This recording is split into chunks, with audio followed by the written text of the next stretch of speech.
Hi, it's Jim with Skyrocket Radio and Capture Relay. Thanks a lot for joining us for this tutorial on how to set up the plugin and the mobile app once you have it installed on your device. So I'm not going to go into the specifics of actually installing the plugin on your WordPress website. You've probably know that by now. I always skip past that in tutorial videos. But once you have the plugin installed on your WordPress website, you will see this finish setting up Capture Relay before inviting app users. And this is important that you do go through these settings before you actually have folks submitting images to your website. So you have three options here. You can review the settings, read the documentation, or dismiss. We'll jump into this. And by the way, the options for this are under the Tools menu and Capture Relay. So we'll click on Review Settings. We have different sections of this: the connections, your settings, your upload activity, your diagnostics, and your documentation. And the documentation goes through everything about what Capture Relay does within the mobile app and in the plugin as well. You can get in here like capturing and delivering images, what appears in WordPress, the settings preferences, that sort of thing. Goes through all of that right in here. You also have a diagnostics tab, gives you some information about your server. If you have something on your server that like can't handle images, there are not many of them that cannot, but if you do, something will pop up here saying that probably something that you need to address. You have upload activity here for all of the users that you have submitting photos to your website. You can see an upload activity under settings here, and it's divided up into different sections. First, your images. You can decide what the image width and the height of all images on that are coming in to your website. Now, all national news publications and modern websites or whatever, they have a style guide, and every featured image is always going to be the same height and the same width. And so that's what basically what Capture Relay is for, is getting in those featured images. Now they can be used in galleries and all kinds of things, but what Capture Relay does is it downsizes the images as they come in. So the images that are saved to your media library match these constraints. They can be JPEG or they can be WebP images. If your server is capable of converting images into WebP, you can decide the image quality, the maximum upload size coming in to your website. If your server doesn't handle certain image sizes, then you have that ability to adjust that here, either higher or lower.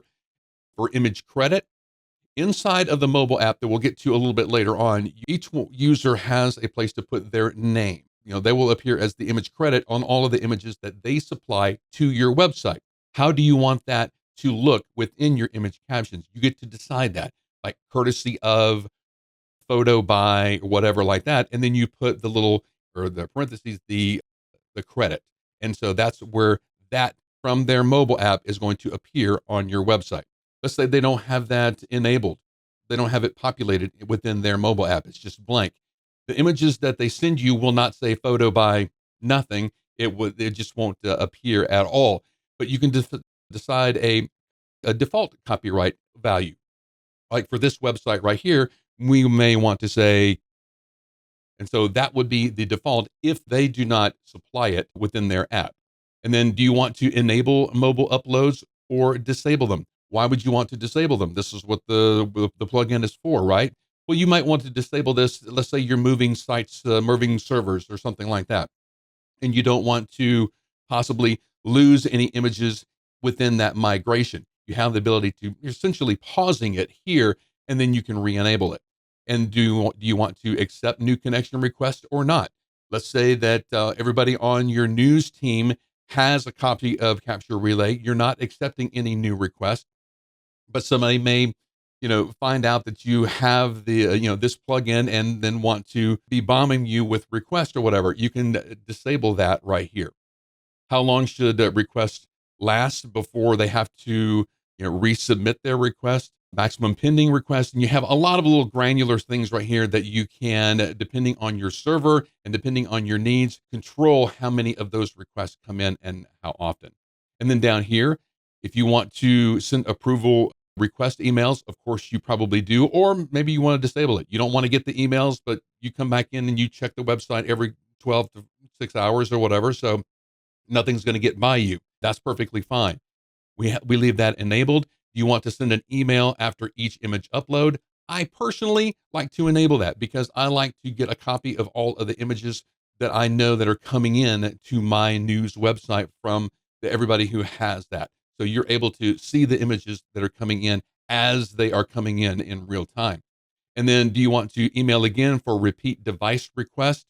Sometimes you want to disable that. Sometimes you want it to enable that. So you have the ability to. And then the administrator email that might get that request. And then down here, how long do you want to keep those logs? And then down here at the bottom, you can choose to erase the plugin data whenever this plugin is installed. And then once you submit save the changes here, then that little nag will go away saying that, hey, you just installed this. All right. So, and then you have your connections right here. And this is your pending request, your approved devices, and then reject, expired, or revoked. Yes, we can revoke and actually disable, and so don't get those repeat request offenders every so often. All right, now let's get into our mobile device. I have Capture Relay installed here on my iPhone, and the first time that you open it up, you will see this right here. It's going to give you, do you want to connect to a website or do you want to see settings? Let's jump into settings real quick. And I mentioned the default photo credit. That is where you enter that right there.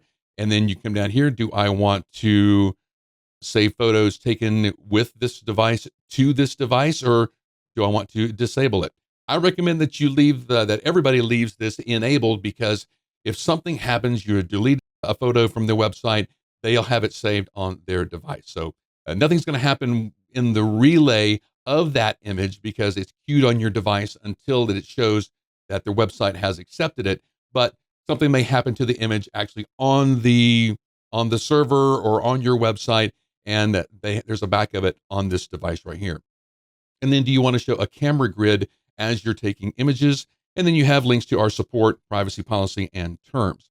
So let's jump into websites here. Of course, there's nothing in the queue, and we can't use the camera because we haven't set up a website yet. So let's set up a website. And we're going to use our sample here.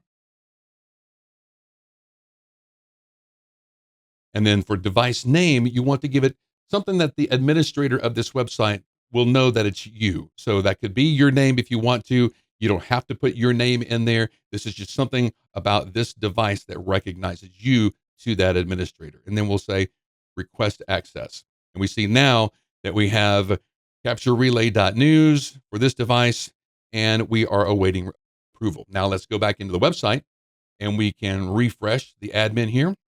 We see we have one new connection, Jim's iPhone.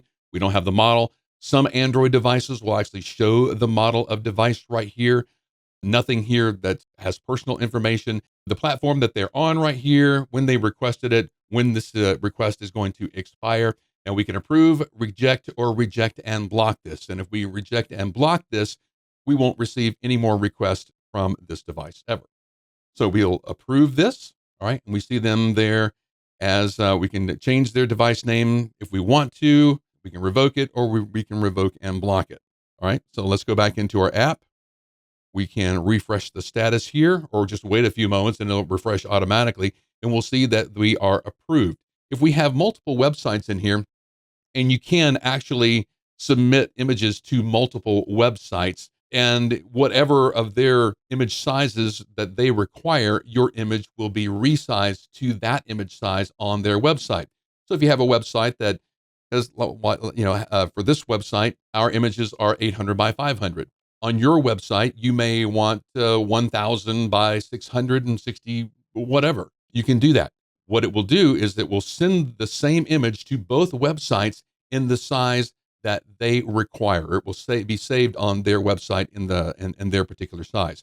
Now, for this photo credit, we can make this custom to each website. So if you are Jim on one website and Susie on another website, you can actually change your image caption right there. So we can test this. We can see that we're successfully connected, and then we can go to our queue. We have nothing there, and we can go to our camera. Now here I am in the office. I'm not out and about, but if I wanted to take a picture of this mouse right here, send a picture of it. Now we have whenever you take an image with the device, You notice that I was in portrait mode, and it works in portrait mode or landscape mode. So for an image title, we can, on some devices, we have the ability to suggest title and alt text. We'll upload this one right here.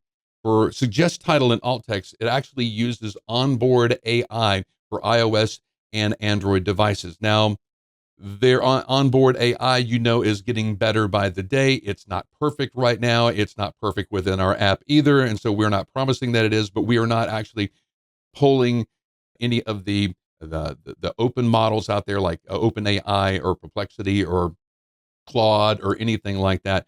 Everything is actually on device. So we want to make sure that this is private as possible. So we can upload this. All right. And then we'll take a picture of this. We'll take a picture of this white mouse. How about that? And then we'll take a picture of that. Now we'll actually use the suggest title and alt text on this one. Structure, word processing, and machine. Like I said, it's not very good right now, but it is getting better.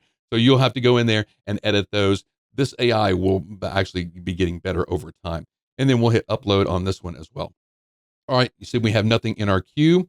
The first time that you use photos and the camera, of course, it's going to ask you that if you approve that for this app or whatever. So you'll want to be sure that you approve those. Now I went through here and I took some images on my walk this morning. So let's use this one right here. And what we can, so this is actually pulled from our image library on our device. And we can come in here, we can suggest the text, or we can adjust the framing. And when we adjust the framing, we can move up and down. This photo right here was taken in portrait mode. So if I wanted to move this up and down, or if I wanted to zoom in a little bit, and maybe put that off to the side, so adjust my spacing just a little bit, we can do that here. So pinching in works in if you want to zoom in or zoom out, or just use your just use your finger to move like the image to the side, and then you can click done. And then you can come in here, add an image title and alt text. Alternatively, you do not have to do that, and then we can send the photo. All right. So we've sent 3 photos so far. Let's jump back into the website, and we will hit refresh on this. Go to our upload activity. We'll see that we have 3 images here. We can click on these, and it goes right into the media library for that image. You see over here, we didn't actually send an alt and title text with that, but we do have the photo caption right here. Come back into the library. See, I have our awesome title and alt text that AI give us on this one. And of course, the yellow mouse here. All right. So that's really what Capture Relay does. It removes the barrier of getting images from your phone into your WordPress website. That has been the major issue on why we haven't done so many more, images like that, is because there's been a huge pain point of getting them from your phone into something like Photoshop, and then downsizing and then optimizing them and that sort of thing, and then uploading them to the website, putting the alt and title text in there. It can be very time consuming. As you saw, we have 3 images, 1 from the photo library and 2 that we just took. It took a couple of clicks and they were on our website. Of course, this took a whole lot longer. I'm actually explaining things as I go, but you out in the field will be getting images to your website a whole lot faster. Hey, reach out to us at CaptureRelay.app if you have any questions, and we'd love to see how quickly you're building your local image database there on your website.